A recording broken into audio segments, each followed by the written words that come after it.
সংকটটা এসেছিল আল্লামা দিলওয়ার হোসেন সাঈদী সাহেবের রায়কে কেন্দ্র করে। রায়ের প্রতিবাদে এক সাধারণ জনগণ সেদিন বিক্ষোভে ফেটে পড়েছিল সারা দেশ।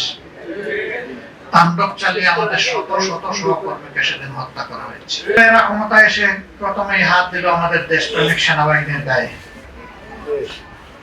57 জন প্রতিশ্রুতিশীল দেশপ্রেমিক সেনা অফিসারকে তারা হত্যা করল। তাদের পরিবারের সদস্যদেরকে কষ্ট দিল এবং তাদের কাউকে কাউকে হত্যাও করল। এই হত্যাকাণ্ডের মাধ্যমে কার্যত আমাদের সেনাবাহিনীকে দুর্বল করার চক্রান্তের প্রথম ধাপ বাস্তবায়িত হলো। এই হত্যাকাণ্ডের পরে তার ন্যায্য বিচার এখনো নিহত অথবা শহীদদের পরিবার এখনো পায়নি, বরঞ্চ বিচারের নামে তামাশা করা হলো। দুইটা তদন্ত কমিটি গঠন করা হলো। তৎকালীন ফ্যাসিস্ট সরকার একটা করলো, সেনাবাহিনী একটা করলো। সেই দুইটা তদন্তের রিপোর্ট আজ পর্যন্ত বাংলাদেশের জনগণ কিংবা ক্ষতিগ্রস্ত পরিবার কেউই জানতে পারলো না। ধামা চাপা দেওয়া হলো।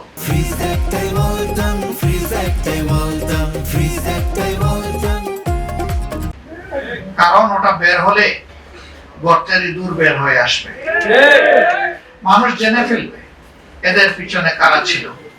শুধুই কি এই দেশের দুষ্কৃতিকারীরা ছিল নাকি অন্য কারো হাত ছিল, এগুলা সব বের হয়ে আসবে।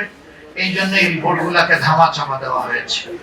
তবে সত্য চাপা পড়ে না। এই সরকার পালিয়ে যাওয়ার পরে এই ব্যাপারে গঠিত তদন্ত কমিশন তারা অনেকটাই বের করে আনতে সক্ষম হয়েছে। এখানে অনেক রাঘব বোয়াল এবং তাদের পিছনের ছায়া কালো শক্তিও এখানে চলে এসেছে। আগামীতে আশা করি এটা আরো স্পষ্ট হবে। আল্লাহ তাআলার দরবারে দোয়া করি 28 অক্টোবর যাদেরকে খুন করা হয়েছে, 9 সালের 25 এবং 26 ফেব্রুয়ারি যাদেরকে পিলখানায় হত্যা করা হয়েছে, আল্লাহ তাদের সকলকে শহীদ হিসেবে কবুল করুন। আমিন। এরপরেই সংকটটা এসেছিল আল্লামা দিলওয়ার হোসেন সাঈদী সাহেবের রায়কে কেন্দ্র করে। এই অন্যায্য প্রতিহিংসামূলক রায়ের প্রতিবাদে এক সাধারণ জনগণ সেদিন বিক্ষোভে ফেটে পড়েছিল সারা দেশ। তাণ্ডব চালিয়ে আমাদের শত শত সহকর্মীকে সেদিন হত্যা করা হয়েছে।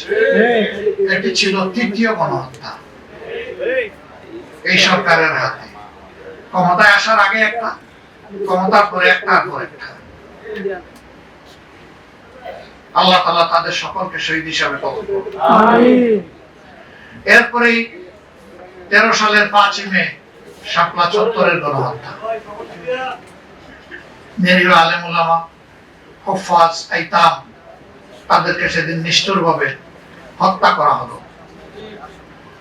যিনি সরকারের প্রধান নির্বাহী ছিলেন তিনি ব্যঙ্গ করে বললেন, কেউ ওখানে মরে নাই, হেফাজতের লোকেরা রং ছিটিয়ে তারা শুয়ে পড়েছিল। লজ্জা। আমি বাদ দিলাম প্রধানমন্ত্রী, একজন মানুষের বিবেক কোথায় যায়? মানুষকে অবলীলায় খুন করার পরে মানুষকে নিয়ে এরকম আবার বিদ্রোহ করা হয়।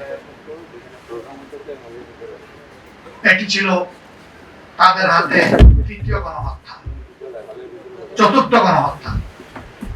সম্মানিত ভাইয়েরা, এরপরে একের পর এক সারা বাংলাদেশের প্রত্যেকটি জেলা উপজেলা বিভিন্ন ছোটনাতায় মানুষকে ধরে নিয়ে কাউকে করা হয়েছে গুম, কাউকে করা হয়েছে খুন, কাউকে করা হয়েছে পঙ্গু, এবং কাউকে নির্যাতন করে জেলে পুরা হয়েছে। তাদের নির্যাতনের হাত থেকে কুলের শিশুও রক্ষা পায় নাই, 90 বছরের বৃদ্ধ রক্ষা পান নাই। ছেলেকে খুঁজতে গিয়ে মা বাপকে ধরে এনেছে। একটা নয়, দুইটা নয়, শত শত। মানবতা এভাবেই তখন দুঃখে দুঃখে লাঞ্ছিত হয়েছে। এই গোটা সময় জুড়ে 15 বছরে যাদেরকে খুন করা হয়েছে, মহান আল্লাহ তাআলার দরবারে দোয়া করি আল্লাহ তাদেরকে শহীদ হিসেবে কবুল করুন। আমিন। যারা আহত পঙ্গু হয়েছেন আল্লাহ তাআলা তাদেরকে সুস্থতার নিয়ামত দান করুন। আমিন।